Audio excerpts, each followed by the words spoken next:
Welcome to புளியமரத்திண்ணை. திண்ணையிலிருந்து உலகை வாசிப்போம், சுவாசிப்போம்.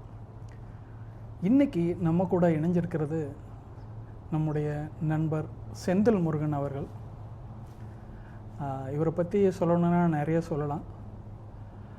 எனக்கு பொதுவாக நான் அமெரிக்காவில் இவ்வளோ காலம் இருந்ததில் ரொம்ப நெருங்கிய நண்பர்கள் அப்படின்னு சொல்கிறதுக்கும், பழக இனிமையானவர், உள்ளொன்று வைத்து வெளியொன்று பேசாத ஒரு சிலரில் நம்ம நம்மளுடைய செந்தில் முருகன் அவர்களை சொல்லலாம். அப்புறம் உங்களோட ஃபேமிலியில் நீங்கள் 7 சிஸ்டர்ஸ் சொன்னீங்க இல்லையா?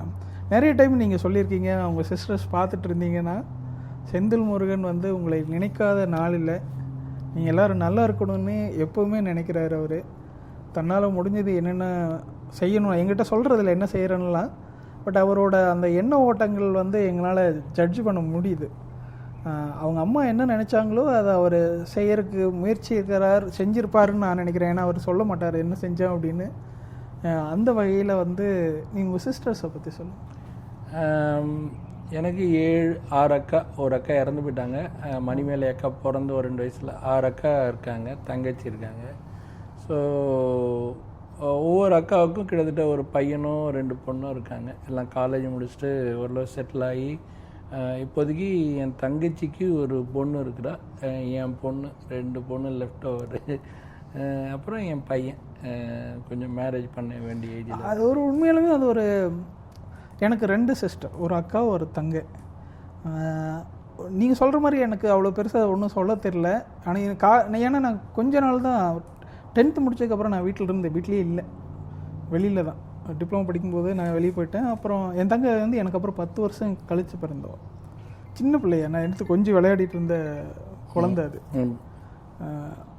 எனக்கு அப்படி தான். என்னுடைய முதல் அக்கா பொண்ணு பிறக்கும்போது எனக்கு ஒரு 6 வயசு தான் இருக்கும், என் முதல் அக்கா பொண்ணு பிறக்கும்போது. ஆனால் அதுக்கப்புறம் 2வது அக்கா பிள்ளையிலேருந்து எல்லாமே என் தோளில் வளர்ந்த பிள்ளைங்க தான். ஆண் அந்த குடும்பத்துக்கு எப்பொழுதுமே எப்போ தேவையோ அப்போ துணையாக இருக்கணும் இல்லையா? அதுதான் ஆமாம், அந்த பர்பஸ் ஆஃப் த ஆண். அது தம்பியோ அண்ணனோ அவனோட கடமை தன்னுடைய சிஸ்டர்ஸ்க்கு செய்யணும். தேவையான நீ காசு பணம் கொடுக்குறங்கிறத விட அங்கே நிற்கணும். ஆமாம், ஏன்னா எங்கள் வீடு பெரிய குடும்பம்ன்றனால வேடந்தாங்கல் மாதிரி அந்த நினைக்கும் போது அவ்வளோ மே ஜூனில் 13 பேர பசங்க எங்கள் அம்மாவுக்கு.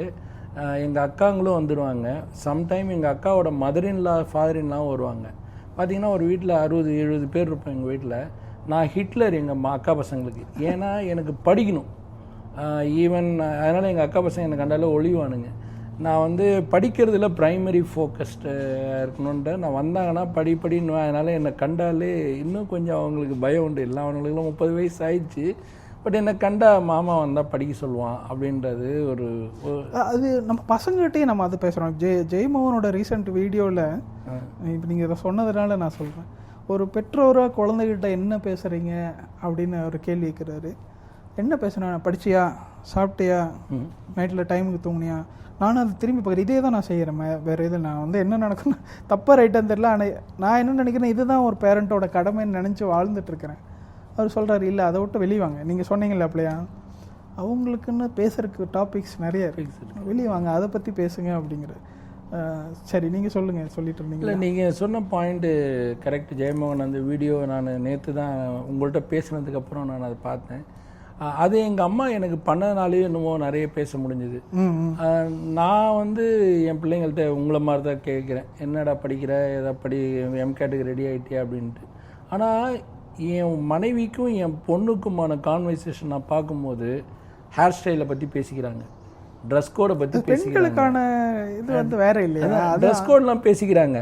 நம்ம என்ன பேசுறதுன்னே தெரியல. நம்மக்கிட்ட வந்தாக்கா கிரேடை பற்றி மட்டும்தான் அந்த பிள்ளைங்களுக்கு. இன்னொன்று, ஒரு அப்பாவா நம்ம என்ன நமக்கு இருந்த எக்ஸாம்பிள் என்னென்னா, அப்பா வழிகாட்டி, அதே சமயத்தில் தவறு செஞ்சால் பனிஷ் பண்ண ஒரே ஆள் அப்பா தான். அதற்காக நம்ம நிறைய சாக்ரிஃபைஸ் பண்ணுறோம். என்ன பண்ணுறோம் அப்படின்னா, இந்த பிள்ளைகள் புரிஞ்சுக்குவாங்களான்னு தெரியல. எங்கள் அப்பாவும் அப்படி தான். பை டிஃபால்ட்டாகவே நம்ம ஜீனில் அந்த மாதிரி இருக்குதா என்னென்னு தெரியல. அவர்களுடைய நல்லதுக்காகவே நம்ம வந்து ஒரு வார்டன் மாதிரி ஆயிடுறோம் இல்லைங்களா, தெரிஞ்சோ தெரியாம. செக்யூரிட்டி அதை வந்து நம்ம ஒரு பெருமையாகவும் ஒரு கடமையாகவும் நினச்சி நமக்கு சொல்லி கொடுத்தது அப்படிதான். அந்த குழந்தைகள் வந்து அதை தப்பாக எடுத்துக்குது. இன்னும் எப்போ பார்த்தாலும் அப்பா இப்படி அப்பா அப்படி அப்படின்னு சொல்லிட்டு. தமிழ் இலக்கியங்களில் ஒரு இடத்துல இதை குறிப்பிட்டிருக்காங்க நீங்கள் சொன்ன மாதிரி. ஒரு தகப்பன் வந்து தான் பிள்ளையை வந்து நேரடியாக பாராட்டக்கூடாது அப்படின்றது, அதனால வந்து நம்ம அப்படி டியூன் ஆகிட்டோமோ என்னன்னு தெரியல.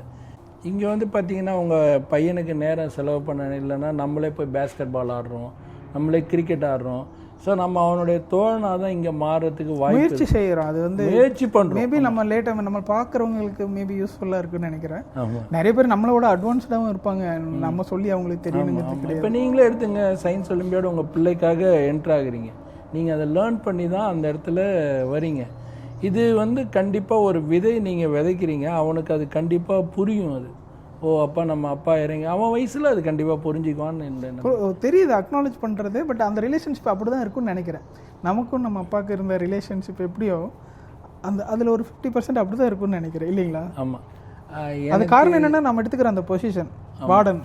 ஆமாம். எனக்கு வந்து எங்கள் அப்பா வந்து இது முடிக்க என்ன is not sit on top of my head மாதிரி உட்காந்ததில்லை, என்னை கேட்டதே இல்லை. எனக்கு எங்கள் அப்பாவுக்குமான பேச்சுவார்த்தையே மொத்தமே ஒரு 50 சொற்கள் தான் 30 வருஷத்துக்கு. அதை தான் நான் சொல்கிறேன், 50 சொற்கள் அவ்வளோதான். நல்லா இருக்கியா, நல்லா இருக்கேன், சாப்பிட்டியா, சாப்பிட்டேன் அப்படின்னு தான் இருந்தது. அது நீங்கள் உங்கள் அப்பாவை நீங்கள் அப்படி சொல்கிறீங்க, நீங்களே சொல்லுங்கள், அதுதான் அப்பாவா? அம்மா சொன்னீங்க இல்லையா, அந்த மாதிரி அப்பாவுக்கு வந்து நம்ம ரியலைஸ் பண்ணுவோம். மேபி சொல்கிறக்கு வார்த்தைகள் இல்லைன்னு நினைக்கிறேன். ஆமாம். ஆனால் அப்பாவோட கான்ட்ரிபியூஷன் இப்போ உங்களுக்கு அப்பா இல்லை, இப்போ இல்லையா, ஒரு வருஷம் 2 வருஷம். ஆமாம். இல்லாதப்போ அவங்களோட இது வந்து நமக்கு அடிக்கும்.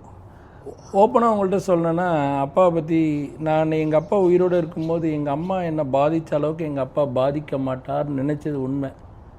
ஆனால் இப்போது ஒரு வருஷத்தில் போன தடவை நான் இந்தியா போயிருந்தேன், அப்பா தவறிட்டாங்க. எங்கள் அப்பா என்னை ரொம்ப பாதிக்கிறார். ஏன்னா அவர்கிட்ட என்னுடைய கான்வர்சேஷன் ஃபோன்லேயே நான் டெய்லி பேசுவேன். எங்கள் அப்பா அப்பாக்கள் அப்படி தான் நினைக்கிறேன், 3 சொற்கள் தான் பேசுவார்.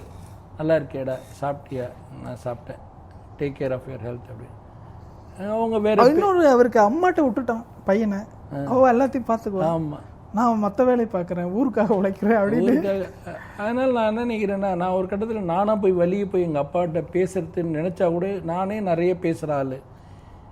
என்கிட்ட நீங்கள் ஒரு வார்த்தை பேசுனா நான் 1000 பேசுகிறேன். எங்கள் அம்மா கிட்ட அப்படி தான், எங்கள் அம்மா அப்படி தான். ஆனால் எங்கள் அப்பாட்ட நீங்கள் 1000 வார்த்தை பேசினா தான் 1 பேசுவார். அப்போது நான் போய் பேசுனாலும் அங்கே ரெஸ்பான்ஸே வர மாட்டேங்குது, ஆர்டிஃபிஷியலாக இருக்குது அந்த கான்வர்சேஷன். இல்லை, அவங்களோட சூழல். நீங்கள் அவர் போலீஸ்ன்னு சொல்கிறீங்க, கொஞ்சம் இறுக்கமாக தான் இருப்பாங்கன்னு நினைக்கிறேன் இல்லைங்களா? பொண்ணுங்கள்ட்ட நல்லா பேசுவார், அது வேற. அதான் பொண்ணுங்கள்ட்ட, அதான் ஒரு தந்தைக்கும் மகளுக்குமான உறவு வந்து ஒரு அழகான உறவு. அது வந்து நான் போய் எங்கள் அப்பா கூட உட்காந்து நிறைய தடவை பேச, அமெரிக்காலேருந்து போகும்போது நான் பேச முயற்சி பண்ணுவேன். எனக்கும் எங்கள் அப்பாவுக்குமான அந்த உரையாடல் 5 நிமிஷம் தாண்டினதே கிடையாது. அதுக்கு மேலே என்ன பேசுறதுன்னு ஒரு டெட்லாக் சுச்சுவேஷனில் நின்றுவோம். அதுக்கப்புறம் நானாக விலகி வந்துடுவேன். சரி, அவருக்கு கம்ஃபர்டபுளாக ஃபீல் பண்ணல, அவருக்கு உள்ளுக்குள்ளே ஆசை நிறையா இருக்குது. என் அம்மாவோட என்ன நல்லா வரணும்னு நினச்சவர் அவர் தான். ஆனாலுமே எங்கள் 2 பேருக்கு பேசுறதுக்கான சப்ஜெக்ட் இல்லை, அந்த கம்ஃபர்ட். இது வந்து உங்களுக்கு மட்டும் இல்லை, எனக்கும் தான். ஒருவேளை தந்தை மகனுக்கான உறவும் பெரும்பாலும் இப்படி தான் இருக்குன்னு நினைக்கிறேன். இப்போ ஜென்ரேஷன் தெரில, நம்மளோட இதில் அப்படி தான். எங்கள் அப்பாவும் அப்படி தான், நீங்கள் சொன்ன மாதிரி தான். ஆனால் அவர் என்ன கேர் பண்ணது நான் ரியலி அப்போவும் அக்னாலேஜ் பார்த்துட்டு தான் இருப்பேன். அவர் கேர் பண்ணுறாரு. சம்டைம்ஸ் அது இதமாக இருக்கும் அப்படின்னு தோணும். எனக்கு வந்து ட்ரெஸ் துவைக்கிறது எங்கள் அப்பா தான், அம்மா செய்ய மாட்டாங்க. நான் காலேஜ் போகிற வரைக்கும் நான் ட்ரெஸ் எடுத்துகிட்டு வந்து அழுகு போட்டேன்னா அவர் துவைச்சி காய போட்டுருவார். நான் ஒரு விஷயத்தை மட்டும் சொல்லணும்னு நினைக்கிறேன். எங்கள் அப்பா மேலே எனக்கு அளவுக்கு அதிகமாக அன்பு இருந்தது இல்லை, உண்மையை சொல்லணும்னா. அது இல்லை, நான் அதை சரி திருத்துறேன். நீங்கள் அன்பு இல்லைன்னு இல்லை சொன்னாலுமே வார்த்தையில் சொல்கிறீங்க. மேபி அம்மாவை கம்பேர் பண்ணி சொல்கிறீங்கன்னு நினைக்கிறேன். அம்மா முன்னாடி இருக்கு நிறைய டைம் நீங்களே எனக்கு சொல்லியிருக்கிறீங்க, அப்பாவை பற்றி சொல்லியிருக்கீங்க. மிஸ் பண்ணும்போது அவருடைய சேலஞ்சஸ். ஆமாம், அவர் வேலைக்கு 3 மணி நேரம் 4 மணி நேரம் தான் வீட்டில் வந்து தூங்குவார். எப்போ வருவார்? அதுதான் சொல்ல வந்தேன். நைட்டு 12 மணிக்கு வருவாங்க, 2 மணிக்கு கிளம்பி போயிடுவாங்க. என்ன 2 மணி நேரம் தான் நைட் 2? அப்போ அந்த நேரத்தில் நீங்கள் யோசிச்சு பாருங்களேன், தீபாவளி பொங்கலுக்கு அப்பா கூட இருந்ததில்லை, போலீஸ் டிபார்ட்மெண்ட்லையே ஒரு மூவி அப்பா கூட போனதில்லை. என்னுடைய ட்ராவலில் ஒரு ப்ராக்ரஸ் ரிப்போர்ட்லேயோ ஆண்டு விழாலேயோ அப்பா கலந்துக்கிட்டதில்லை, காலேஜ் டேயில் அப்பா பார்த்ததில்ல. மொத்தத்தில் 30 வயசு முடிக்க எங்கள் அப்பா என் கூட இல்லை. அது உங்களோட கம்ப்ளைண்ட்டு புரியுது எனக்கு. ஆனால் நீங்களே சொல்லியிருக்கிறீங்க அவரோட ஜாப்ல வேற என்ன பண்ண முடியும், அதுதான் அவர் அதை செய்யாமல் இருக்க முடியாது. ஏன்னா குடும்பம் வந்து அதில் தான் ரன் ஆகுது. நான் ஒரே ஒரு நாள் வந்து நைட்டு எங்கள் அம்மாட்ட சொல்லிகிட்டு இருந்தேன். எங்கள் அப்பா வந்து தூங்கிட்டு இருக்காருன்னு நினச்சி சொல்கிறேன், அம்மா நான் 1995 3rd இயர் ஃபைனல் இயர் முடிக்க போகிறேன், 96ல் முடிக்க போகிறேன். என் ஃப்ரெண்ட்ஸ்லாம் எங்கள் வீட்டுக்கு அடிக்கடி கூப்பிட்டு வருவேன் எல்லா ஃப்ரெண்ட்ஸையும். அதனால் என்னுடைய காலேஜ் மேட்ஸ் எல்லாருமே நீங்கள் பார்த்துருந்தீங்கன்னா தெரியும், லைக் பண்ணியிருப்பாங்க, அம்மாவை ரொம்ப மிஸ் பண்ணுறேன்டான்னு. அப்படி இருக்கும்போது நான் எங்கள் அம்மாட்ட சொன்னம்மா நம்ம டீ ஸ்வீட் வச்சுருக்கோன்னு எல்லாம் என்னை கலாய்க்கிறாங்க, ரொம்ப கஷ்டமாக இருக்குது அப்படின்னு நான் சொல்லிட்டேன். ஆனால் நீங்கள் நம்ப மாட்டீங்க, நான் எங்கள் அம்மாவுக்கே தெரியாமல் 1996 முடிச்சு நான் வீட்டுக்கு வர எங்கள் வீட்டில் ஹீரோ ஹோண்டா எங்கள் அப்பா நிப்பாட்டி வச்சுருக்காரு. அவருடைய பாசங்கிறது வந்து அம்மாவை விட மேலே. ஆனால் எங்கள் அம்மாட்ட நான் பல விஷயம் கேட்பேன், ஒன்று கூட வாங்கி தர மாட்டாங்க. அது அம்மா அப்பாவுக்கு இடையில நடந்த கம்யூனிகேஷன் வழியாக கூட இருந்துக்கலாம் இல்லைங்களா? இருந்திருக்கலாம். ஆனாலுமே இந்த விஷயத்தில் எங்கள் அப்பா ஃபைனான்ஷியல் ரெஸ்பான்சிபிலிட்டி அம்மா இருந்ததில்லை, மேபி கண்ட்ரோல் பண்ணி என்ன பண்ணுவாங்க. எங்கள் அம்மா ஒவ்வொரு பைசாவும் பார்த்து செலவு பண்ணுவாங்க. அதனால் பெட்ரோல் போட தரமாட்டாங்க. வண்டி ஓட்ட கற்றுக்கிட்டு தள்ளிக்கிட்டே வரும் மோஸ்ட் ஆஃப் த டைம். அதனால் எங்கள் அப்பா என்ன பண்ணுவாங்கன்னா, நைட்டு போய் உடப்போம்ல 500 எனக்கு கொடுத்துருவாங்க, பெட்ரோல் போட்டுக்கிடாது. நான் வந்து என்ன பண்ணுவேன்னா அதை கொண்டு வந்து எங்கள் அம்மாட்ட கொடுத்துருவேன். நான் தான் ஆரம்பத்துலேயே நல்லா வாங்கினேன். அதுக்கப்புறம் எங்கள் அப்பா திட்டு வாங்குவார், இவனுக்கு எது கொடுத்தீங்க 50 ரூபா அதுக்கப்புறம் பெட்ரோல் வாங்குறதுக்கு. எங்கள் அம்மாட்ட நான் 2 நாள் சாப்பிடாமல் இருந்தால் தான் வாங்க முடியும்.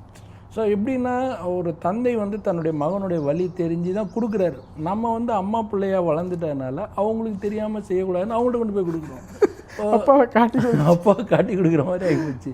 ஸோ ஆக்சுவலி வந்து என்னென்னா என் அப்பாவோட இழப்பு வந்து அவர் ரொம்ப அன்பானவர்ன்றது எங்கள் அம்மா சொல்லுவாங்க. அவர் என் மேலே இருக்க பாசங்கிறது வந்து எங்கள் அம்மாவோட அதிகம்.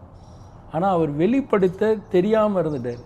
எனக்கு எங்கள் அப்பா தெரியாமல் இல்லைன்னு இல்லை, நீங்கள் தெரியாமன்னு சொல்கிறது நான் எப்படி பார்க்குறேன்னா, அவர் 2 ஆப்ஷன் இருக்குது. ஒன்று தெரிஞ்சது தெரியாமல், அந்த ஆப்ஷன் விட்டு அவர் இந்த ஆப்ஷன். அப்படி கிடையாது, இயல்பு அப்படி தான் நினைக்கிறேன். அந்த சூழல், ஆமாம், அவர் வளர்ந்த இது பேச மாட்டாங்க அதிகமாக. அது வந்து அவங்கள அப்படி வச்சிருக்கு. ஏன்னா அவருக்கு பேசணும்னு நினச்சிட்டு நம்ம பேசக்கூடாது அப்படின்னு நினைக்கிறேன். ஆமாம், இல்லை. ஆனால் அதான் சொல்லுவாருங்க, நம்ம வந்து அவரை மாதிரி ஒரு கிரேட் போலீஸ் டிபார்ட்மெண்ட்டில் நிறைய போலீஸ்காரங்க பசங்களுக்கு நான் கிளாஸ் எடுத்திருக்கேன். ஏன்னா அப்பா கூட வேலை செய்கிற பசங்க, போலீஸ்கார பசங்க, தம்பி டிப்ளமோ முடிக்கலப்பா கொஞ்சம் ஹெல்ப் பண்ணு அப்படிலாம் சொல்லுவாங்க. அந்த பிள்ளைங்களுக்கு நான் எடுக்கும்போது அந்த சில போலீஸ்காரங்க சொல்லியிருக்காங்க, உங்கள் அப்பா புத்தர் மாதிரி போலீஸ் டிபார்ட்மெண்ட்லேயே ஒரு டிஃப்ரெண்ட் பர்சனாலிட்டி அப்படின்னு மணி அங்கிள்லாம் சொல்லியிருக்காங்க. நிறைய போலீஸ்காரங்களுக்கு தெரியும், அப்பா பேரை சொன்னாலே தெரியும், அவர் ரொம்ப ஹம்பிள் அண்ட் ஸோ குவைட். அதனால் வந்து என்னென்னா வீட்லேயும் அதிகம் பேச மாட்டாங்க, அமைதியாகவே இருப்பாங்க.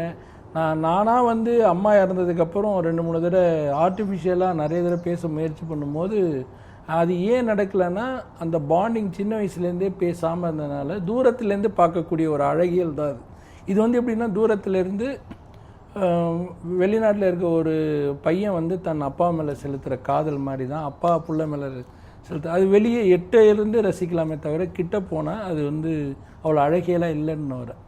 ஆனால் அதே பாசம் தான், அம்மா எவ்வளோ பாசம் வச்சுருந்தாங்களோ அதை படி மோஸ்ட் அண்டர் ரேட்டட் நினைக்கிறேன். நீங்களாக இருக்கட்டும் நானாக இருக்கட்டும், அம்மா வந்து குழந்தைகளுக்கு எப்பவுமே வந்து அருகில் இருக்கிறாங்க.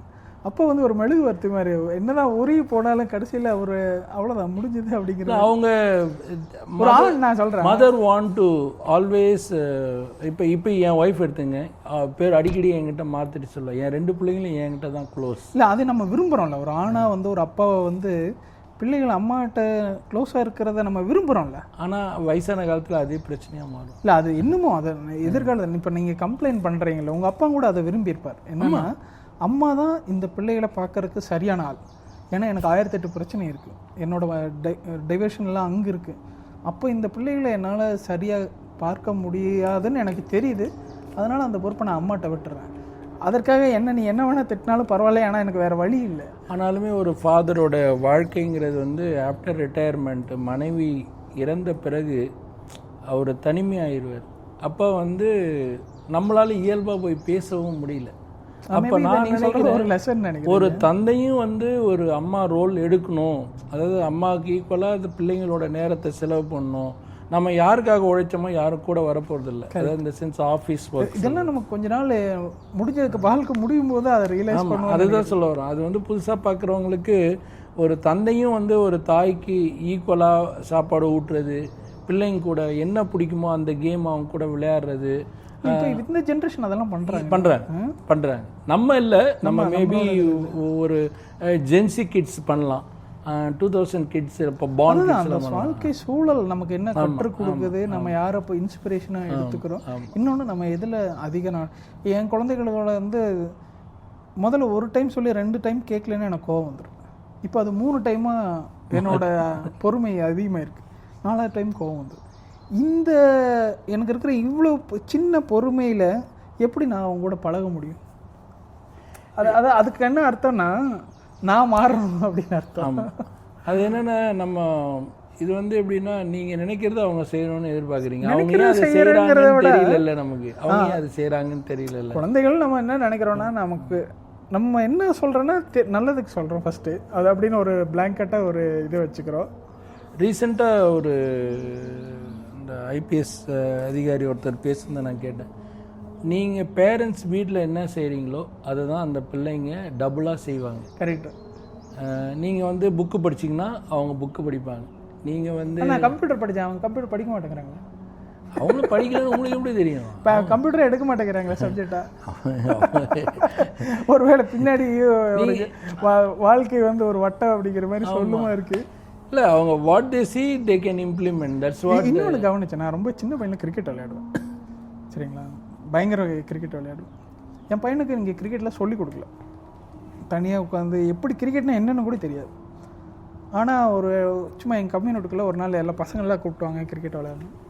அவன் போனால் நல்லா விளையாடுறான். அதாவது ஜீன்லேயே வந்த மாதிரி. ஜீன்லேயே வந்து இல்லை, அதுதான் சொல்கிறான். நீங்கள் what you they see that only they apply அப்படின்னு. இப்போ நம்மளும் நிறைய படிக்கிற பழக்கம் கிடையாது. நம்ம வந்து ஆஃபீஸ்ன்ட்டு ஆஃபீஸ் காலில் ஆஃபீஸ் ஸ்ட்ரெஸ்ன்னு ஓடிக்கிட்டே இருக்கும். இந்த பிள்ளைங்க நம்மளை பார்த்துட்டு கம்ப்யூட்டரே வேணாம், அதுதான் கம்ப்யூட்டரே வேணாம், ரொம்ப காம்ப்ளெக்ஸாக இருக்குது, ரொம்ப காம்ப்ளெக்ஸாக இருக்குது. அப்பா வந்து நைட்டு 10 மணிக்கு வேலை செய்கிறாங்க, கோட் டெப்ளாய்மெண்ட்டுன்னு வீக்கெண்டு வேலை செய்கிறாங்க, நம்ம கூட நேரம் சரி. ஆக்சுவலி நீங்கள் நல்லா பார்த்தீங்கன்னா உங்கள் பிள்ளைங்க வந்து ஒரு மிடில் ஸ்கூல் முடிக்க உங்கள் கூட ஓடி வந்திருப்பாங்க. ஆமாம், அதனால தான் நமக்கு ஒரு ஏமாற்றமாக இருக்குது. சரி, இந்த பையன் அப்போ வரலாம் நம்ம சொன்னதை கேட்டான், இப்போ கேட்க மாட்டேங்கிறான். அப்போ நீங்கள் அழகாக தூக்கி வச்சுக்கிட்டு அவங்க கூட நீங்கள் நிறைய விளையாடி இருப்பீங்க. அவனும் அழகாக இருக்கான், சப்பியாக இருப்பான். ஒரு டைமில் அவங்க நான் விளையாடுற ரெடினா அவங்க தானே நம்ம விட்டு விலகி போகிறாங்க. அவங்க விலகி போகிறாங்கன்னா நீங்கள் அவங்களுக்கு அப்போ அந்த சின்ன வயசில் அவங்களுக்கு என்ன தேவையோ ஹைட் அண்ட் சீக் விளையாடணும், நீங்கள் அதை விளையாடினீங்க. ஆனால் மிடில் ஸ்கூல்லையும் அதே தான் நான் ஆடுவேன் நீங்கள் ஆடினீங்கன்னா அவன் விலைக்கு தான் போவான். அவனுக்கு 6, 7, 8 என்ன தேவையோ அதை நீங்களும் பண்ணலை. நம்ம அப்போ என்ன பண்ணோம், அகாடமிக் ஓரியன்டாக இதை படின்னு சொன்னமே தவிர அவன் கூட நம்ம வந்து அவனுக்கு என்ன தேவையோ விளையாடினாக்கா அவன் நம்மளை இன்னைக்கு சேர்த்துக்கிறான். இன்றைக்கி கூட நீங்கள் உங்கள் பையன் கூட போய் ஒரு 2-3 நாள் பொறுமையாக அவன் எவ்வளோ அசிங்கப்படுத்தினாலும் கோவப்படுத்தினாலும் நீங்கள் கோவப்படாமல் அவன் கூட இருந்தீங்கன்னா 1 வாரம் கழித்து நீங்கள் அவன் கூட பேசலாம். அவன் என்ன பண்ணுறான்னு அவன் டாபிக் பேச நம்மளை அதை நம்ம வந்து லேர்ன் பண்ண ரெடி ஆகலை. நம்ம வந்து ஒரு ஸ்டிஃபாக இருக்கிறோம். அதுதான் நம்ம உறவு விலகி போகிறதுக்கு காரணம்னு நினைக்கிறேன். சரியா இருக்கு, நீங்கள் சொல்கிறது கரெக்டாக தான் இருக்கு. இல்லை என்ன இது என்னுடைய பார்வை தப்பாக கூட இருக்கலாம். தப்பாக இருக்கிறதுக்கு வாய்ப்பு இல்லை. ஏன்னா நீங்கள் சொல்கிறது லாஜிக்கலாக ஒர்க் அவுட் ஆகுதில்ல நீங்கள் சொல்கிறது. ஏன்னா நானும் யோசிப்பேன், எங்கள் அப்பா சொல்கிறத நான் எப்போ கேட்க மாட்டேன்னா நீங்கள் சொன்ன அதே காரணம் தான். நீ வந்து எனக்கு வாத்தியாராக இருந்து சொன்னேன்னா நான் கேட்க மாட்டேன். ஃப்ரெண்டாக இருந்து சொன்னீங்கன்னா மேபி கேட்பேன். நான் தமிழ் பள்ளியில் ஆசிரியராக இருக்கேன்னு சொன்னீங்களா, 14 வருஷம் இருக்கேன்.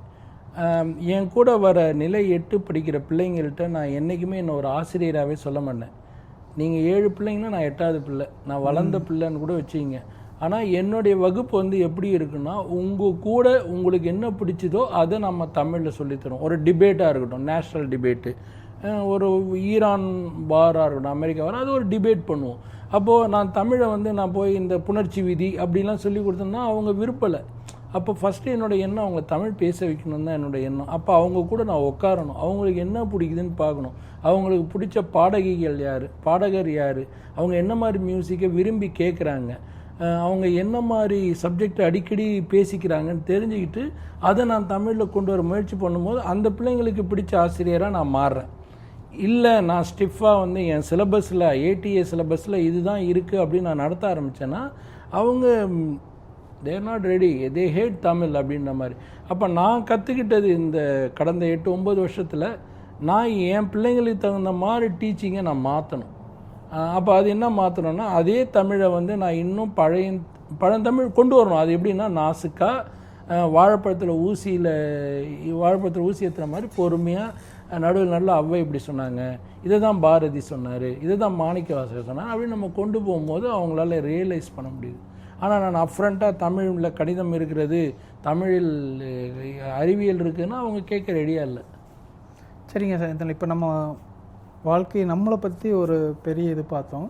நீங்கள் ஷார்லெட்டில் எத்தனை வருஷமாக இருக்கு? 14 வருஷமா? ஷார்லெட்டில் 19 வருஷமாக. 19 வருஷமாக இருக்கிறீங்க. இந்த 19 வருஷத்தில் இந்த தமிழ் கம்யூனிட்டி எப்படி இருந்தது, எப்படி ட்ரான்ஸ்ஃபார்ம் ஆகிருக்கு, இப்போ எப்படி இருக்குது? ரொம்ப பெரிய டிரான்ஸ்ஃபர்மேஷனுங்க. அதுவும் கோவிடுக்கு அப்புறம் மிகப்பெரிய டிரான்ஸ்ஃபர்மேஷன். அது நீங்களும் பார்த்துருப்பீங்க. நாங்கள் வந்து 2008 வரும்போது இங்கே வந்து இந்தியன் கம்யூனிட்டி ரொம்ப சின்னது, ஒரு 500 பேர் தான் இருப்பாங்க.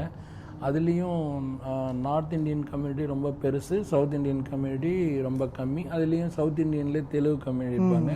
தமிழ்னு பார்த்தீங்கன்னா ஒரு 300-400 பேர் தான் இருப்பாங்க. 400 பேர், 400 ஃபேமிலி, 300-400 ஃபேமிலியே இருப்பாங்க, அவ்வளோதான் இருப்பாங்க. ஆனால் ஸ்ப்ரெட்டடாக இருப்பாங்க. உங்களுக்கு ஒரு இப்போ இருக்க மாதிரி இப்போ கன்சன்ட்ரேட்டடாக ஒரு இடத்துல இருக்க மாட்டாங்க. அப்போ பார்த்தீங்கன்னா தமிழ் பள்ளியிலையும் ஒரு 45 ஸ்டூடெண்ட்டு தான் வந்தாங்க. இப்போ பார்த்தீங்கன்னா 677 ஸ்டூடெண்ட் இருக்காங்க. அரசி நகர தமிழ் பள்ளியும் 3 இடத்துல இயங்குது. அப்போ பார்த்தீங்கன்னா 677 கிட்ஸ் இருக்காங்க. ஆமாம், நான் வந்து பார்வையாளருக்கு இன்னொரு சொல்கிறேன். ஐயா வந்து அரிசி நகர தமிழ் பள்ளியின் தாளாளராக இப்போ ஒரு வருஷமாக பொறுப்பேற்றிருக்காரு.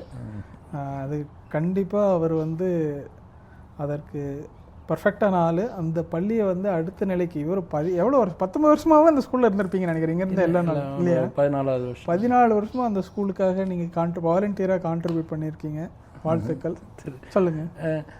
அப்போ வந்து நாங்கள் வந்து 45 பிள்ளைங்களோட ஆரம்பித்த பள்ளி. அப்போ நான் இல்லை, அந்த பள்ளி ஆரம்பித்து முதல் 2 வருடங்கள் நான் இல்லை. அப்புறம் என் பிள்ளைங்க, அதை நம்ம சொன்னீங்க மாதிரி பிள்ளைங்க படிக்க வரும்போது தான் நம்ம அந்த இடத்துக்கு போவோன்ற இல்லைங்களா. அது மாதிரி நான் என் பொண்ணை சேர்க்கலான்னு போகும்போது தான் நான் அந்த பள்ளியினுடைய எனக்கு சொல்லித்தரதில் ஒரு ஆர்வம் இருந்தது. அதனால் நானும் என்னை ஒரு தமிழ் ஆசிரியராக நினச்சிக்கிட்டேன். ஆனால் எக்ஸ்போனென்ஷியலாக க்ரோத்தாக இருந்தது. அபரிவிதமான வளர்ச்சின்னா ஆல் ஆஃப் அ சடன் ஒரு 200, 500 அப்படின்னு பிள்ளைங்களுடைய தமிழ் கம்யூனிட்டி நிறைய வரல. ஆமாம், நிறைய இப்போ 3 தமிழ் ஸ்கூல் வந்துருச்சு கான்கார்ட்ல. இப்போ வந்து ஸ்கூல் பிராண்டு 3 பிரான்ச் இல்லை. அரசி நகர தமிழ் பள்ளி, அகரம் பள்ளி இருக்கு. அகரம் பள்ளி இப்போ ஒரு பள்ளி ஆரம்பிக்கிறாங்க, இந்த வருஷம் ஆரம்பிக்கிறாங்க. ஸோ அதாவது அதற்கான தேவை இருக்கு. மக்கள் எண்ணிக்கை ஜாஸ்தி. ஆமாம், எங்கே போனாலும் நம்ம மக்கள் வந்து தமிழை விரும்பி படிக்கணும்னு ஆசைப்படுறாங்க. ஏன்னா அதுதான் நான் சொல்ல வரேன், வேர் வந்து தமிழ் தான். நீங்கள் எந்த நாட்டில் இருந்தாலும், செவ்வாய்க்கிரகம் போனாலும் சரி, நம்ம மொழியை நம்ம வந்து இறுக்கி பிடிச்சி, ஒரு தாய் வந்து ஒரு குழந்தையை அணைச்சி கட்டி பிடிச்சிக்கிற மாதிரி இங்கே இருக்கிற தமிழ் சமூகம் வந்து என்னுடைய தமிழை நான் எங்கேயாவது கொண்டு போய் என் பிள்ளைக்கு சேர்த்துட மாட்டோமான்ற ஒரு தவிப்பு இருக்குது. நீங்கள் நல்லா யோசிக்கணும். இங்கே இருக்கிற சூழ்நிலையில் இந்த பிள்ளைங்க கராத்தே போகிறாங்க, டென்னிஸ் போகிறாங்க, பாஸ்கெட்பால் போகிறாங்க, ஸ்பானிஷ் படிக்கிறாங்க, ஃப்ரெஞ்சு படிக்கிறாங்க. தமிழ் படிக்க நேரம் இல்லை. சயின்ஸ் ஒலிம்பியாட், மேத் ஒலிம்பியாட், பல ஆக்டிவிட்டி பண்ணுறாங்க. இதுக்கு நடுவில் இந்த பிள்ளைங்களும் தமிழுக்கு நேரம் கொடுத்து வர்றது வந்து இந்த பிள்ளைங்களை நம்ம ரொம்ப சப்போர்ட் பண்ணணும். கண்டிப்பாக. அதுதான் இப்போ நீங்கள் பார்த்துட்ருக்கீங்கன்னா இந்த 3 ஸ்கூலோட லிங்க்கும் நான் இந்த டிஸ்கிரிப்ஷனில் இருக்குது. சார்லெட்டில் இருந்து உங்கள் பிள்ளைகள் தமிழ் படிக்கணுன்னா எந்த ஸ்கூல் உங்களுக்கு அருகிலோ அல்லது உங்களுக்கு சூட் ஆகும்னு நினச்சிங்கன்னா அந்த ஸ்கூலை கான்டாக்ட் பண்ணிவிட்டு உங்களுடைய குழந்தைகளையும் நீங்கள் படிக்க வைக்கலாம். கண்டினியூ பண்ணுங்கள் சார். தமிழ் பள்ளி நார்மலாக இங்கே வந்து ஆகஸ்ட் மாதம், செப்டம்பர் முதல் வீக்கில் ஆரம்பிக்கிறாங்க. ஏப்ரல் மே மாதத்தோடு முடிச்சுக்குவாங்க. மொத்தம் 28 வாரம், 2 மணி நேரம் வகுப்பு. ஸோ ரொம்ப பயனுடையதாக இருக்குது. நிலை மழலையில் ஆரம்பித்து நிலை 8 முடிக்க இங்கே எல்லா பள்ளிகளும் நடத்துகிறாங்க. மற்ற பள்ளி பற்றி எனக்கு தெரியல. எங்கள் பள்ளி அகரம் தமிழ் பள்ளி வந்து நாங்கள் இருமொழி முத்திரை, இங்கே இருக்கிற பப்ளிக் பைலிங்குவல், அதாவது எப்படின்னா இருமொழி முத்திரை, அதாவது உங்களுடைய தாய்மொழி என்னவோ அந்த மொழி வந்து அமெரிக்காவில் மொத்தம் 165 மொழிக்கு மேலே ரெகக்னைஸ் பண்ணியிருக்காங்க. அதில் செம்மொழியான தமிழ் மொழியும் உண்டு, பிற மொழிகளும் உண்டு. அதனால் நமக்கு கிடைச்ச இந்த வரப்பிரசாதம் வந்து ஸோ இது வந்து இன்னும் கொஞ்சம் நான் சொல்கிறேன் எப்படின்னா, பார்க்குறவங்களுக்கு வந்து என்ன பைலிங்குவல் அப்படின்னா, உங்கள் பிள்ளைகளுக்கு வந்து ஹை ஸ்கூலில் வந்து ஒரு எக்ஸ்ட்ரா அதர் லாங்குவேஜ் படிக்கணும், அதர் தென் இங்கிலீஷ் ஸ்பானிஷா தேர்ட் லாங்குவேஜா? இங்கிலீஷை தவிர இன்னொரு செகண்ட் லாங்குவேஜாக உலகத்தில் இருக்கிற எந்த மொழியோ இன்னொரு மொழி படிக்கணும். பெரும்பாலான பிள்ளைகள் தமிழ் படிக்க வாய்ப்பு இல்லாதவங்க ஸ்பானிஷோ அல்லது சைனீஸோ படிப்பாங்க, ஃப்ரெஞ்சு அந்த மாதிரி. ஆனால் இங்கே தமிழ் பள்ளிகள் இயங்கிறதுனால சில பள்ளிகளில் வந்து இந்த பள்ளி கூடங்களில் படித்த சர்டிஃபிகேட்டை காமிச்சாவே அதற்கான கிரெடிட் கொடுத்துருவாங்க. அதற்கு என்ன அர்த்தம்னா அவங்க அந்த கோர்ஸை படிக்க வேண்டியதில்லை. அந்த தேர்ட் லாங்குவேஜ் நான் இந்த ஸ்கூலில் படிச்சுட்டேன்னு காமிச்சிட்டு அந்த கிரெடிட்டை வாங்கிக்கலாம். அந்த சப்ஜெக்டை படிக்க வேண்டிய டைமில் they can focus on their core syllabus. அது ஒரு அட்வான்டேஜ் இல்லைங்களா? Diploma in school language credit. அப்புறம் இன்னொன்று வந்து ஸ்கூல் கிரெடிட்டை வாங்கலை, நீங்கள் தமிழ் பள்ளியில் கொடுத்ததை வாங்கலை அப்படின்னா இன்னொரு எக்ஸாம் எழுதும். அதுதான் நீங்கள் சொல்கிற பைலிங்குவல் எக்ஸாம் அப்படின்னு சொல்கிறேன். ஆமாம், ஆக்சுவலி நீங்கள் சொன்னது கரெக்டு. சில கவுண்டியில் மட்டும்தான் பள்ளியில் நிலை 8 முடித்தா அதை அப்படியே எடுத்துக்கிறாங்க. ஆனால் எல்லா கவுண்டிலையும் தமிழ் பள்ளி படிக்கிறத வரவேற்கிறாங்க. அதே நேரத்தில் வந்து நீங்கள் வந்து எக்ஸ்ட்ரா எக்ஸாம் எழுதணும். LSRWன்னு சொல்லுவாங்க. எப்படி நீங்கள் IELTS பண்ணுறீங்களோ, இப்போ இந்தியாவிலேருந்து கனடா வரணும்னா நீங்கள் உங்களுடைய இங்கிலீஷோட புலமையை நீங்கள் காட்டணும் இல்லையா அந்த கான்சுலேட்டுக்கு. அந்த மாதிரி இப்போ வந்து இது ஒரு ப்ரோமெட்ரிக் சென்டர் மாதிரி ஒரு சென்டரில் போய் நீங்கள் அந்த தமிழ் ஸ்கூல்லே இருக்கு. அதுதான் பப்ளிக் ஸ்கூல்ல பண்றாங்க. பப்ளிக் ஸ்கூல்ல போய் நீங்க பண்ணணும். ஆனா அந்த எக்ஸாம் அட்மினிஸ்ட்ரேட் பண்றது வந்து ஒரு தேர்ட் பார்ட்டி இல்லையா? அவங்க தான் வந்து ஆன்லைன்ல கோஆர்டினேட் பண்ணி உங்களுக்கு क्वेश्चंस வரும். நீங்க வந்து ஃபீஸ் பே பண்ணிட்டு ஷெட்யூல் பண்ணிட்டு அன்னைக்கு போனீங்கன்னா அந்த கம்ப்யூட்டர்ல அந்த எக்ஸாம் வரும், தமிழ் எக்ஸாம்ஸ் வரும். அதை முடிச்சு நீங்க பாஸ் பண்ணீங்கன்னா உங்களுக்கு அந்த பைலிங்குவல் சர்டிபிகேட். ஆமா, அந்த எக்ஸாம்ல பாஸ் பண்றதுக்கான பயிற்சியை நீங்க கொடுக்குறீங்க. ஆமா ஆமா. அந்த நிலை 8 முடிச்ச பிள்ளைங்கள குறிப்பா வந்து பப்ளிக் ஸ்கூல்ஸ்ல நிலை 8ங்கிறது தான் தமிழ் பள்ளியில, சாரி ஃபார் இன்டரப்ஷன், நிலை 8ங்கிறது தமிழ் பள்ளியினுடைய இறுதி நிலை, கிராஜுவேஷனுக்கான நிலை. அது முடிச்சதுக்கு அப்புறம் நீங்க அந்த பயிற்சி கொடுக்குறோம். சில பிள்ளைங்க வந்து பெரிய பிள்ளைங்களா இருக்கிறாங்க, ஆனால் வந்து அவங்க தமிழ் பள்ளியில் ரொம்ப லேட்டாக ஜாயின் பண்ணியிருப்பாங்க. ஆனால் அவங்க வந்து இப்போ பப்ளிக் ஸ்கூல்ஸ், அது அமெரிக்கன் ஸ்கூலில் வந்து 9th or 10th grade 11th 12th படிப்பாங்க. அந்த பிள்ளைங்களை வந்து டைரெக்டாக நிலை 8 இல்லாமல், தமிழ் ஸ்கூலில் 8 இல்லாமல் அவங்க என்ன நிலையில் இருக்காங்களோ அதுக்கான பயிற்சியை நேரடியாக கொடுத்து அவங்க சர்டிஃபிகேஷன் வாங்க நாங்கள் ஹெல்ப் பண்ணிக்கிட்டு இருக்கோம். நீங்கள் உங்களோட கான்ட்ரிபியூஷன் வந்து பெரிய விஷயம். ஏன்னா பள்ளிகள் நார்மலாக என்ன நிலை 8 முடித்தது அதுவே பெரிய விஷயமா நினச்சி போயிடுவாங்க. அதற்கப்புறம் அந்த குழந்தைகளை தொடர்ந்து படித்து பைலிங்குவல் சர்டிஃபிகேஷன் வாங்கறதுக்கு அவங்க தயாராக இருந்தாலும் அதற்கு ஹெல்ப் வேணும். அதுக்கு வாலண்டியரிங் நீங்கள் உங்களோட டைமை வந்து அதுக்கும் ஒதுக்கி அவங்களுக்கு ஹெல்ப் பண்ணுறது உண்மையாலுமே பாராட்டு. இதுக்கான விதையை வந்து ஏற்கனவே BODயில் இருந்த ஒரு மெம்பர், அவர் ஆரம்பத்தில், அவர் பேர் திரு செந்தில், அவர் ஆரம்பித்து விட்டார். அதுக்கப்புறம் வந்து நான் அந்த இடத்துலேருந்து தொடர்ச்சியாக அது என்ன அப்படின்னு சொல்லிட்டு இது பண்ணி, ஏன்னா இங்கே பிள்ளைங்க வந்து பல நெருக்குதலுக்கு நடுவில் வந்து தமிழ் பள்ளி படிக்க வராங்க. தமிழ் நல்லாவும் பேசுகிறாங்க. இப்போ பட்டிமன்றத்தெல்லாம் பேசுகிற அளவுக்கு இந்த பிள்ளைங்களுக்கு தமிழில் நல்ல புரிதல் இருக்குது. அப்போ இந்த பிள்ளைங்க வந்து ரொம்ப எளிமையாக இருக்கும் அந்த எக்ஸாம். வீட்டில் நம்ம அம்மா அப்பா கிட்ட எப்படி பேசுகிறாங்களோ அந்த அளவுக்கு தமிழ் பேசினா போதும். இந்த பிள்ளைங்களால் கண்டிப்பாக பாஸ் பண்ண முடியும்னு ஒரு நம்பிக்கையை மட்டும்தான் நம்ம அவங்களுக்கு சொல்லிட்டோம்னா பிள்ளைங்களே அடுத்த லெவல் பண்ணுறாங்க. இதில் கிரெடிட் வந்து பள்ளியினுடைய தலைமைக்கும் அப்புறம் அந்த பெற்றோர்களுக்கும் நம்ம பிள்ளைங்களுக்கு தான் போய் சேரும். நம்ம வந்து சொல்லித்தரலாம், ஆனால் வரணும்ல அவங்க சொல்லித்தரது. நீங்கள் எத்தனை குழந்தைகளுக்கு நீங்கள் இது முடிக்க கிட்டத்தட்ட ஒரு 20 பிள்ளைங்க வந்து பெரிய விஷயம். இருமொழி முத்திரை குழந்தைகளுக்கு பைலிங்குவல் சர்டிஃபிகேஷன் வாங்குறது சாதாரண விஷயம் இல்லை.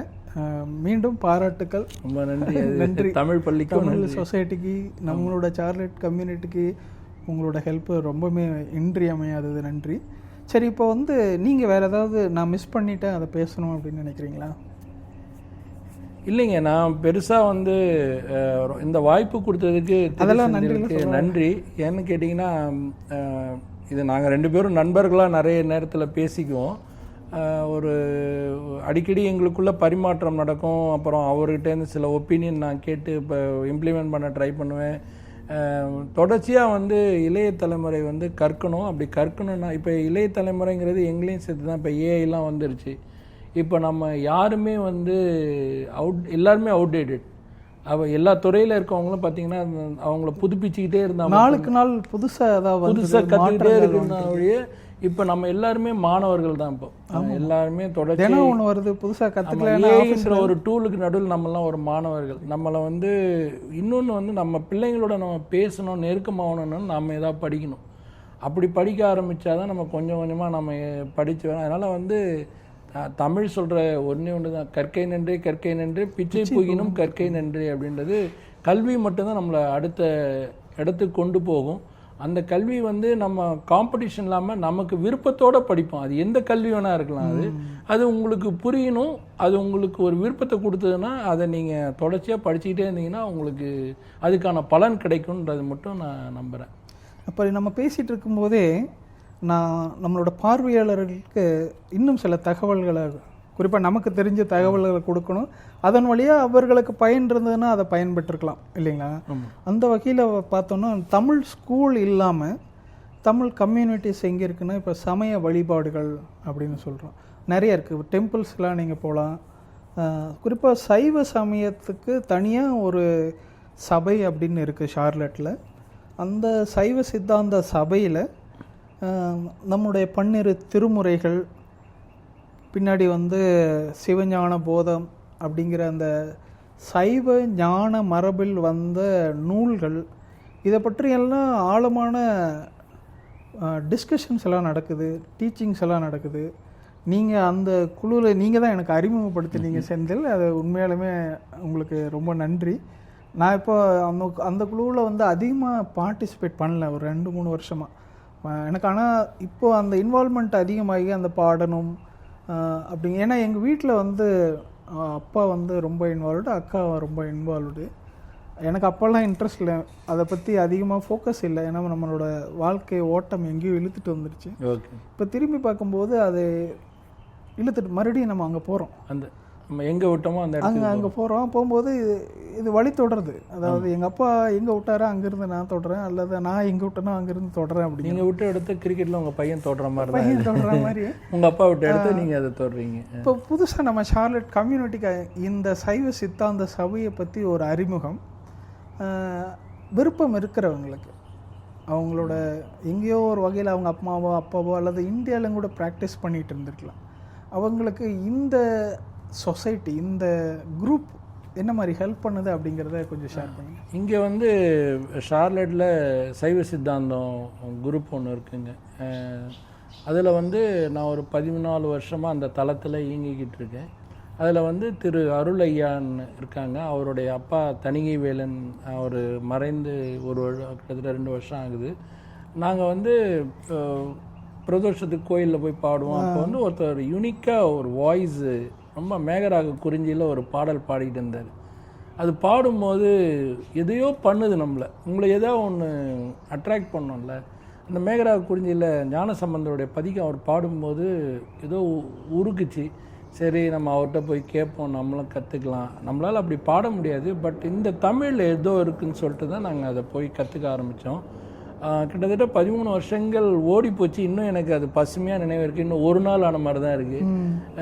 அவர் அருள்வேலன் ஐயா வந்து ரொம்ப திறமையானவர், ரொம்ப ஆழமான அறிவு உடையவர். ஆனால் அவர் வெளியே காட்டிக்க மாட்டார்.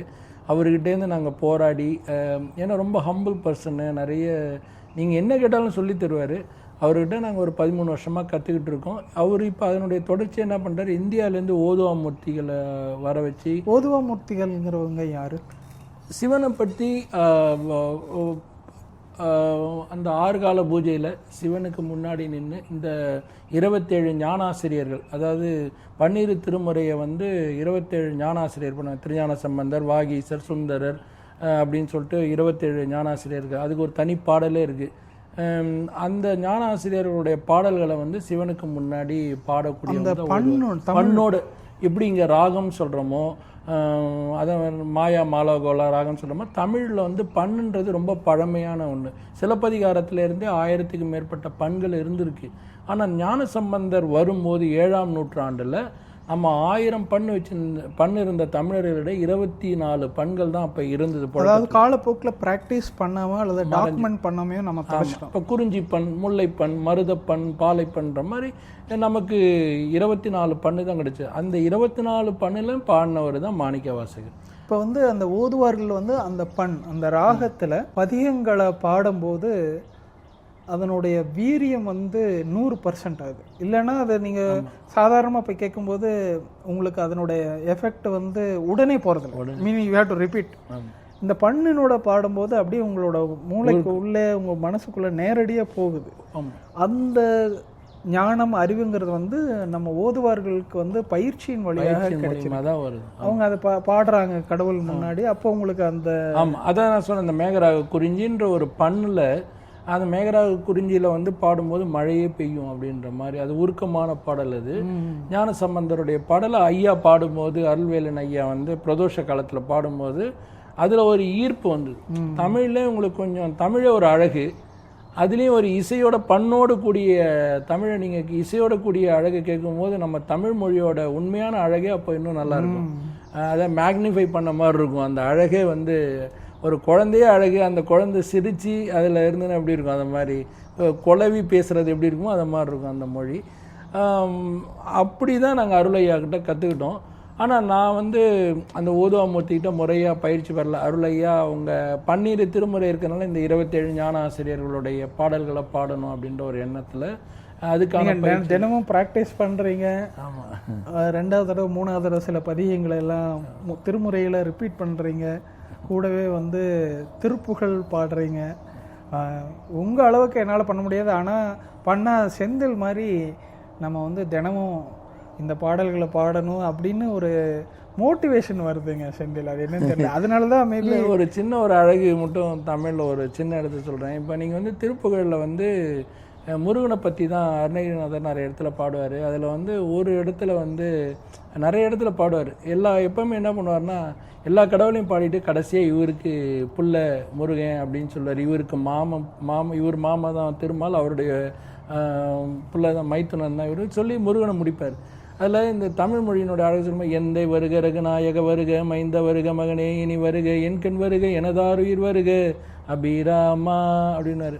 அப்போது அந்த சந்தம் இருக்குல்ல, அது உங்களை அறியாமலே வந்து ஸ்ட்ரெஸ்ஸாக இருக்கும்போது இதை நான் பாடும்போது எனக்குள்ள ஒரு அந்த மொழியினோட அழகு, இது வந்து அந்த அருணகிரிநாதர் பயன்படுத்தின மொழி, அதுவும் அழகாக இருக்குது. இந்த காலத்து பிள்ளைங்களுக்கு ரேப் ஆடணும்னு நினைக்கிற பிள்ளைங்க கூட இந்த திருப்புகழ் எடுத்து கூட ரேப் ஆடலாம்.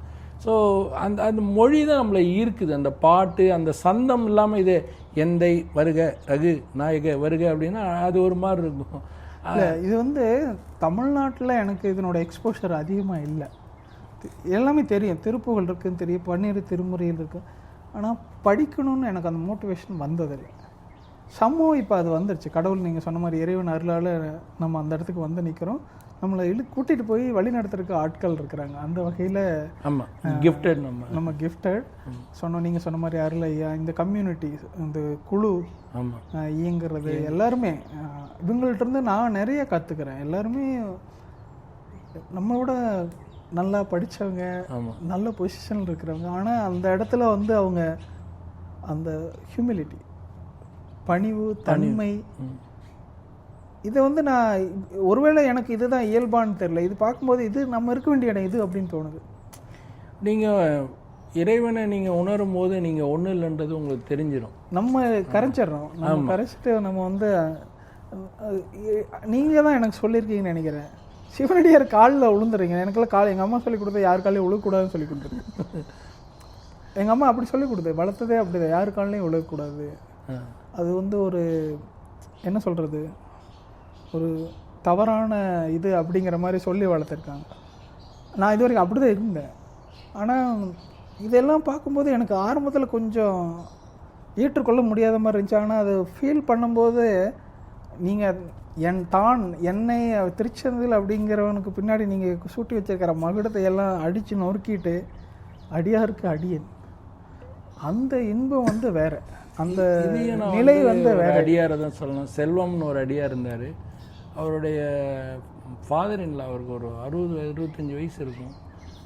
அந்த காலத்திலே 1960 ஆர்இசியில் வந்து படித்தவர் இன்ஜினியரிங்கில். 1960 பெல்லில் ஒர்க் பண்ணவர், ரொம்ப பெரிய பொசிஷனில் இருந்தவர். அவர் ஒரு தடவை நம்ம ஷார்லெட்டுக்கு அவங்க பொண்ணு இங்கே இருந்தாங்க அப்படின்ட்டு வந்திருந்தார். நானும் என் துணைவியாரும் என் மனைவியும் அவங்கள பற்றி பேசாமல் இந்த பதிவு முடியாது. எங்கள் நெத்தியில் விபூதி தான் அவர் பார்த்தார். அவருக்கு வயசு வந்து 60+ இருக்கும். நாங்கள் வந்து ஒரு 40, நான் 40, என் ஒய்ஃப் வந்து அப்போ 30+. எங்கள் காலில் விழுந்துட்டார் அவர், அதுவும் அந்த பார்க்கிங் லாட்டில். எனக்கு அப்போ தான் வாழ்க்கையில் வந்து ஒரு உண்மையான சிவனடியாருடைய இது அவர்கிட்ட தான் பார்த்தேன். நம்ம பொய்யாக தான் இருக்கிறோம், அதாவது பொய் வேஷம் போட்டு பொய் வேஷங்கிறதுல நம்ம அந்த நிலைக்கு போகல. அதாவது நம்ம தான் தடுத்துக்கிறோம். நான்றது என்னை தடுக்குது. ஏன்னா நான் நினைப்பேன் நம்மளோட பெரியவங்க காலில் விழுறது எனக்கு ஒரு பணிதலாக இருக்குது, ஈஸியாக இருக்குது. ஆனால் இப்போது என் பையன் காலில் நான் ஓடணுன்னா என்னால் ஏற்றுக்க முடியாது. ஆனால் அவர் என்ன பார்க்குறாரு, நெத்தியில் விபூதிட்டவரெலாம் சிவமாக பார்க்குறாரு. அந்த தன்மை எனக்கு இன்னும் வரல அப்படின்றது. அவரை பார்த்து ஒரு நல்ல சிவனடியாராக எப்படி இருக்கணுன்றதுக்கான இது வந்து அருள் ஐயா, அவங்க அப்பா தணிகைவேலன் ஐயாவும் அவங்க அம்மா அப்புறம் செல்வம் அவங்க ஐயாவோட அப்பா வந்த காரணம். வாரியார்கிட்ட வந்து ஒரு பிள்ளை போய் கேட்டுச்சான், ஐயா வந்து எங்கள் தாத்தா வந்து ரொம்ப கோவப்படுறாரு, 80 வயசுக்கு மேலே கோவம் வருது. அப்போ வாரியார் சொன்னாராம், 80 வயசுக்கு மேலேனா கோவம் வரக்கூடாது, அப்படி வரலைன்னா உங்கள் தாத்தா பிஞ்சிலே பழுத்துட்டாரு. அதாவது உண்மையுமே அவருக்கு அந்த பக்குவரில் ஒரு கனினா நல்ல காயாக மாறி அது கொஞ்சம் கொஞ்சமாக பழுத்து நல்ல பழுத்தாக தான் சுவையோடு இருக்கும். அதுதான் கனிந்த பழம். அது 80 வயசு ஆச்சுன்னா. சிலது வந்து இப்போ எனக்கு வந்து சின்ன வயசுலேருந்தே எங்கள் அப்பாவை பார்த்து விபூதி இடுற பழக்கம் உண்டு. ஆனால் எனக்கு பக்தியினுடைய எண்ணத்தில் இடுறதில்லை. அது வந்து எப்படின்னா, நீங்கள் whom you see that you apply. ஆனால் அது உள்வாங்கி பண்ணுறதுக்கான காலம் நேரம் ஆகும். அது எப்படி தெரியும்னா உங்களுடைய நடத்தையில் தெரியும். நீங்கள் உண்மையில் ஒரு சிவபக்தராக மாற ட்ரை பண்ணுறீங்கன்னா கொஞ்சம் கொஞ்சமாக இதெல்லாம் குறையணும். அதாவது மாமிசம் சாப்பிட்றது முதல்ல நிப்பாட்டணும். காலகட்டத்தில் வந்து இது என்ன பண்ணலான்னா கொஞ்சம் கொஞ்சமாக குறைச்சிக்கிட்டே வந்தீங்கன்னா, இப்போ நான் அருள்வேலன் ஐயா சொன்னேன் இல்லைங்களா, அவரை பார்த்தாலே உங்களுக்கு வந்து நீங்களே அவர் கூட பழகிருப்பீங்க. அந்த முகத்திலே ஒரு சாந்தம் தெரியும் இல்லையா, அவர்கிட்ட பேசிக்கிட்டே இருக்கலாம். ஒரு அட்ராக்டிவ் ஃபேஸ். அவர் ஒரு அந்த ஞானம் அவர்கிட்ட இருக்கும், அவங்க அப்பாட்டி இருக்கும். அப்போது இதில் ஓரளவு நீங்கள் அதில் ரொம்ப நாள் பயணிச்சிங்கன்னா உண்மையான சிவனடியார் யாருன்னு உங்களுக்கு தெரிஞ்சிடும். அந்த உண்மையான சிவனடியாரை புரியாத முடிக்க நீங்கள் வெளிப்படையாக வெளியே யார் பார்த்தாலும் வேஷம் போடுறவங்க தான். மாணிக்க வாசகர் என்ன சொல்கிறார், நாடகத்தால் உன்னடியார் போல் நடித்து நான் நடுவே வீடகத்தே புகுந்திடுவேன்றார். அவரே வேஷம் போடுறாருன்னா அப்போ நாம் என்ன அதுதான் சொல்ல வரோம். சரி, இப்போ நம்ம இறுதியாக வந்து முடிக்கிறதுக்கு இன்னும் முடியாது. எப்போ முழுமை பெறும்னா எங்கள் தங்கச்சி ஜோதியை பற்றி பேசினாத்த முழுமை அடையும். இல்லைன்னா வீட்டுக்கு போனால் அவங்க சாப்பாடு போட மாட்டாங்க. அம்மா பற்றி பேசுகிற, அப்பாவை பற்றி பேசுகிற, ஏழு தங்கச்சி பற்றி பேசுகிற, பிள்ளை பற்றி பேசுகிற, பையன் டெய்லி சமைச்சு போடுறேன் நான், நீ என்னை பற்றி பேச வேண்டியது. அவங்கள பற்றி சொல்லுங்கள். ஜோதி வந்து என் லைஃப்பில் கிடைச்ச ஒரு பெரிய கிஃப்ட்டு. ஆனஸ்டாக சொல்கிறேன். ஏன்னா எங்கள் அம்மாவை எந்த அளவு மதிக்கிறேனோ அதை விட ஒரு படி மேலே தான் ஜோதி. ஏன்னா இவ்வளோ பெரிய குடும்பத்துக்கு நான் செய்கிறேன்றதை தடுத்ததே கிடையாது. நான் நினைக்கிறத கூட தடுத்ததே கிடையாது. நான் யார்கிட்ட பேசுகிறேன், என் பேங்க் பேலன்ஸுன்னு என்னை பிளண்டராக நம்புகிற ஒரு இன்னோசன்ட் கிட் அவ. மனிதன் ஒரு ஆணுக்கு வந்து தேவையாதானே, ஒரு தன் மனைவி வந்து தன்னை முழுசாக நம்பணும். ஆமாம். இருந்தாலும் வந்து எங்கே வந்து எங்கள் 2 பேருக்கும் கருத்து வேறுபாடு வரும்னா அன்பு காட்டுறதுல ரொம்ப வரும். பிள்ளைங்க மேலே வந்து அவள் வந்து கொஞ்சம் அதிகமாக போட்டி. மற்றபடி வந்து ஜோதியை பற்றி சொல்லணுன்னா, ஏன்னா இவ்வளோ பெரிய குடும்பத்தில் 7 பொண்ணுங்க நடுவில் வந்து ஒரு பொண்ணாக வர்றது சேலஞ்சிங் தான். அவளும் சின்ன பிள்ளை. ஏன்னா என் அக்கா பொண்ணு வயசு தான் அவளுக்கு. என் பெரிய அக்கா பொண்ணை விட சின்னவ என் ஒய்ஃபு, ஏஜ் வயசு. அப்போ வந்து அவளுக்கு இருக்க சேலஞ்ச் என்னென்னா, ஒரு தாய் மாமா பொண்டாட்டின்னு உள்ளே வரும்போது பேர் தான் தாய் மாமா, பட் அவள் ஏஜ் குரூப் பார்த்தீங்கன்னா என் அக்கா பிள்ளைங்க வயசு. அவள் பார்த்தீங்கன்னா எங்கள் அம்மா பயப்படுவாங்க. கல்யாணம் ஆகி வந்ததுக்கப்புறம் என் அக்கா பிள்ளைங்களோட போய் விளையாடிக்கிட்டு இருப்பாள். ஆனால் எங்கள் அம்மா எதிர்பார்க்குறது ஒரு லீடர்ஷிப் ஸ்கில் எதிர்பார்க்குறாங்க. இது இவ்வளோ பேரை சமாளிக்கணும். அது அவளுக்கு அது அந்த வயசுக்கான அந்த வயசு. ஏன்னா ஷீ இஸ் 21, 22. நான் அந்த பிள்ளை வந்து ஆரம்பத்தில் எங்கள் அம்மா பார்த்து ஷீ இஸ் யுவர் ரைட் சாய்ஸ்ன்னு சொன்னப்போ I rejected it. Reason why is எனக்கு அவளுக்கு ஒரு 8 வயசு வித்தியாசம் இருந்தது. நான் நினச்சேன் இந்த பிள்ளை சின்ன பிள்ளையா இருக்குது, ஏதோ எனக்கு ஒரு 3 வயசு இருந்தால் பரவாயில்லன்னு. ஆனால் எனக்கு சேலஞ்சஸ் இருந்தது. ஏன்னா எனக்கு பெரிய குடும்பமாக இருந்தனால பொண்ணு கிடைக்கிறதே ஒரு உங்கள் ஊரில் நமக்கு தெரியும் சேலஞ்ச் இருந்து என்னதான் மாப்பிள்ளை வந்து படிச்சிருந்தாலும் வேலை இருந்தாலும் அந்த பிரச்சனைகள்லாம் இருக்குது காலம் ஃபுல்லாண்டு இந்த. அப்புறம் எங்கள் மாமா தாய் மாமா எங்கள் அத்தை வழியாக தான் இந்த பிள்ளை வந்தது. சம்மா வந்து இறைவனர்களால் கடவுள் அமைத்து வைத்த மேடைன்ற மாதிரி. கண்டிப்பாக நான் வந்து அவங்கள பற்றி சொல்லணும், என்னோட பார்வையில் சொல்லணும்னா உங்களை பற்றி எந்த இடத்துலையும் அவங்க விட்டு கொடுத்ததே இல்லை. ஆமாம், அது பார்க்கும்போது ரொம்ப ஆச்சரியமாக இருக்குது. இருக்கும்போது நீங்கள் இருக்கும்போது சும்மா கலாய்ப்பாங்க, ஒரு வகையில் பேசும்போது எந்த இடத்துலையும் செந்தில் விட்டு கொடுத்ததே இல்லை. அது வந்து ஒரு இன்றி அமையாத. அவங்களுக்கு ஒரே பயம் என்னென்னா நான் எங்கேயாவது தப்பாக பேசிவிட்டு யாரையும் ஹர்ட் பண்ணிடணும் அப்படின்றதுனால சபை அறிஞ்சு சில இடத்துல அது நார்மல், அது இருக்கிறது, அதுக்கு மட்டும் பயப்படுவாங்களே தவிர அங்கே தான் என்ன இது பண்ணுற மாதிரி தெரியும் தவிர மற்றபடி என்னை பற்றி அவங்களுக்கு என்ன தெரியும்னா ஒன்றும் தப்பான வழியில் போக மாட்டேன்னு மட்டும் தெரியும். கண்டிப்பாக கண்டிப்பாக நீங்கள் 2 பேரும் நல்ல கப்புள்ஸ். வாழ்த்துக்கள். வேற ஏதாவது சொல்லணுமா சார்? இல்லை வேற ஒன்றும் இல்லைங்க. இந்த வாய்ப்பு கொடுத்தவங்களுக்கு இது வாய்ப்பு இல்லை, நம்ம ஃப்ரீயாக சந்திப்போம். இது ஒன்றும் பெரிய நம்மகிட்ட சேனல் வந்து பெரிய இது இல்லை, இப்போ தான் நம்ம வளர்ந்து வரோம். வந்து இதுக்கான எஃபோர்ட் போட்டு நம்ம வந்து ஒன்றும் இல்லை செந்தில், இது என்ன நம்ம கன்வர்சேஷன் கேண்டிட் கன்வர்சேஷன், நம்ம மீண்டும் மீண்டும் பேசுவோம் நிறையா. இது எதுக்கு அப்படின்னா இந்த கன்வர்சேஷன் வழியாக நம்ம பார்க்குறவங்களுக்கு இந்த உலகம், அதாவது அமெரிக்கா வெளியில் இருக்கிறவங்க அமெரிக்கா இதுன்னு தெரியும், இங்கே இருக்கிறவங்களுக்கு இங்கெல்லாம் இந்த மாதிரி வாய்ப்புகள் இருக்குது, இங்கே இந்த மாதிரி இருக்குது அப்படின்னு தெரிஞ்சுக்கலாம். நம்ம சாதாரண மனிதர்கள், நம்ம பெரிய இதெல்லாம் கிடையாது. எங்கள்கிட்ட இருந்து உங்களுக்கு ஏதாவது யூஸ் 1-2% யூஸ் இருந்ததுன்னா பயன்படுத்திக்கோங்க. we are always ready to help. ஆமாம், இந்த வீடியோ பார்த்துட்டு இருந்தீங்கன்னா கமெண்ட் வழியாக உங்களோட கருத்துக்களை பகிருங்க. ஆமாம், உங்களுக்கு ஏதாவது சார்லட்டில் இருந்தீங்க இந்த கம்யூனிட்டி எப்படி ரீச் பண்ணுறது அப்படின்னு ஏதாவது கொஷின்ஸ் இருந்ததுன்னா அதையும் கமெண்ட்டில் சொல்லுங்கள். நாங்கள் உங்களை சரியான கான்டாக்டுக்கு ரெஃபர் பண்ணுறோம். ரெஃபர். நன்றி நண்பர். நன்றி, மிக்க நன்றி.